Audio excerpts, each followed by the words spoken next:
आणि नक्कीच आपण दिलेला आशीर्वाद जो आहे तो खरा ठरेल. यानंतर मी आभार प्रदर्शनासाठी लेशपाल जवळगे यांना आमंत्रित करते आहे. पण कार्यक्रमाची सांगता ही वंदे मातरमने होणार आहे, याची आपण सर्वांनी कृपया नोंद घ्यावी.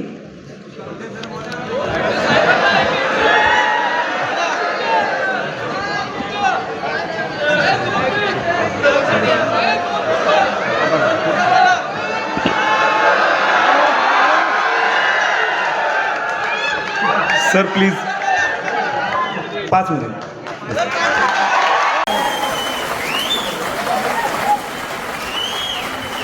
मंडळी नमस्कार.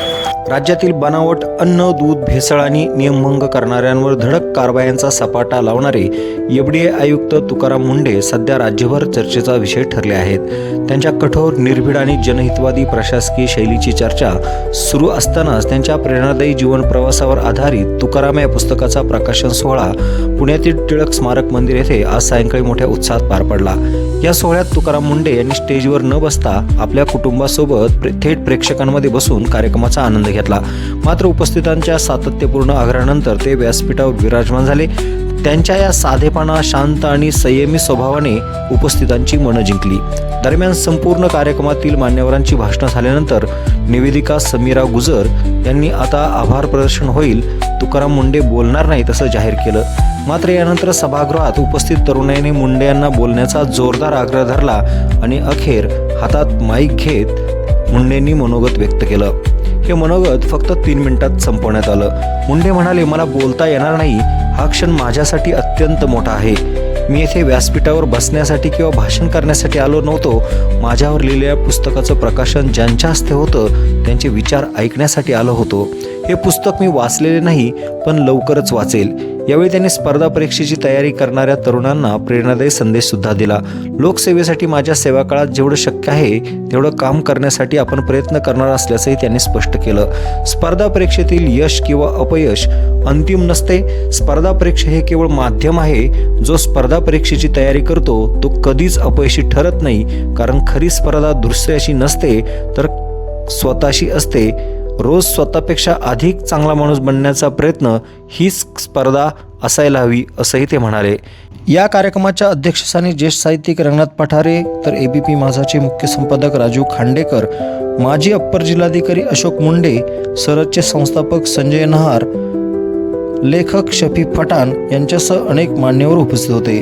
न्यू इरा पब्लिशिंग हाऊसच्या प्रकाशक अमृता शरद तांदळे यांनी या पुस्तकाचं प्रकाशन केलंय. या कार्यक्रमाच्या अध्यक्षस्थानी ज्येष्ठ साहित्यिक रंगनाथ पठारे होते, तर एबीपी माझाचे मुख्य संपादक राजीव खांडेकर, माजी अप्पर जिल्हाधिकारी अशोक मुंडे, सरचे संस्थापक संजय नहार, लेखक शफी पठाण यांच्यासह अनेक मान्यवर उपस्थित होते. न्यू इरा पब्लिशिंग हाऊसच्या प्रकाशक अमृता शरद तांदळे यांनी या पुस्तकाचं प्रकाशन केलं आहे. एकूणच हा सोहळा केवळ पुस्तक प्रकाशनापुरता मर्यादित न राहता प्रामाणिक, पारदर्शक आणि जनहितवादी प्रशासनाचा गौरव करणारा प्रेरणादायी क्षण ठरलाय. पाहणार आहोत याच कार्यक्रमात मुंढे यांना आग्रह केल्यानंतर 3 मिनिटांमध्ये नेमकं ते काय म्हणालेत.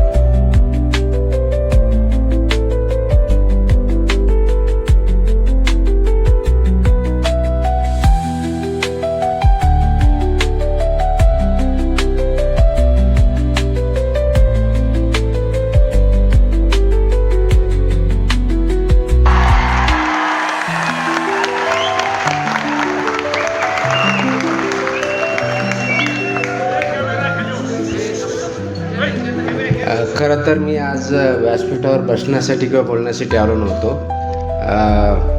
माझ्यावरती जे पुस्तक लिहिलं आहे आणि त्याचं उद्घाटन, विमोचन ज्यांच्या हस्ते होणार होतं त्यांचे विचार ऐकण्यासाठी आलो होतो. परंतु आपल्या हात अग्राखातर फक्त बोलताय म्हणून मला बोलता येणार नाही आहे, कारण हा क्षण माझ्यासाठी अत्यंत मोठा आहे. शब्दात मला भावना व्यक्त करता येणार नाहीत. मी ते पुस्तक वाचलेलं नाही, आता मला भेटलं त्याच्यामुळे मी वाचेन. परंतु ज्या काही गोष्टी याच्यामध्ये लिहिलेल्या आहेत त्या फॅक्ट्सही पूर्णपणे आहेत असं दिसतंय. मला पूर्ण पुस्तक वाचल्यानंतर त्याच्यामध्ये काय लिहिलं आहे हे कळेल.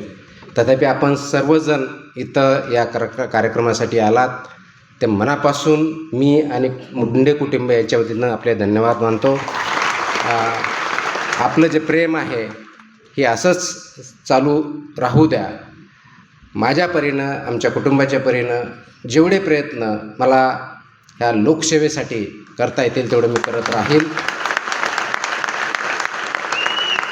माझं फक्त 2 वाक्य आहेत की स्पर्धा परीक्षेमध्ये यश किंवा अपयश हे अंतिम नाही आहे. स्पर्धा परीक्षा किंवा पद हे फक्त माध्यम आहे आणि स्पर्धा परीक्षेची जो तयारी करतो तो कधीच फेल होत नाही, कधीच फेल होत नाही. त्याचं कारण असं आहे, स्पर्धा करताना ती दुसऱ्याशी करायची नसते, स्वतःच्या आजची स्पर्धा करून उद्या आपल्यापेक्षा बेटर माणूस बनायचा असं त्यासाठी असतं.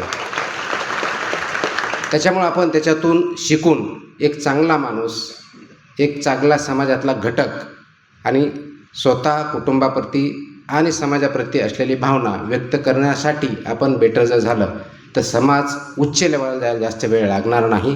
त्यासाठी आपण सर्वांनी प्रयत्न करावेत.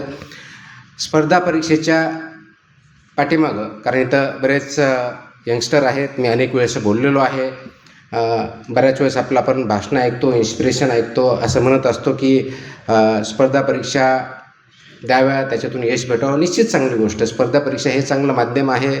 पब्लिक सर्व्हिस किंवा सिव्हिल सर्व्हिस हे चांगलं माध्यम आहे, परंतु ते एकमेव किंवा द बेस्ट असं काहीही नाही आहे. आपण शिक्षक असाल, आपण शेतकरी असाल, आपण उद्योजक असाल, आपण एंटरटेनर किंवा अभिनेता असाल, राजकारणी असाल, कोणत्याही क्षेत्रामध्ये जा, फक्त बेस्ट पॉसिबल काम करा. आणि ज्यावेळेस मी बेस्ट पॉसिबल म्हणतो त्यावेळेस सर्वात महत्त्वाचा माझ्या दृष्टिकोनातून जर कोणता भाग असेल तर तो नैतिक या दृष्टिकोनातून उत्तम राहील. कारण नैतिकता आपल्या वागण्यात, आचरणात नसेल तर आपण आतून खोकला असतो, तो आतून खोकला होऊ नका. आणि म्हणूनच समाजाला पुढं जर न्यायचं असेल तर प्रत्येकाने हा जो आतला खोकला आहे तो थांबवला पाहिजे. आणि जे जे समाजामध्ये चांगलं घडतं आहे त्यासाठी एकत्र येऊन आपण पुढं जाऊया एवढी अपेक्षा करतो. नमस्कार.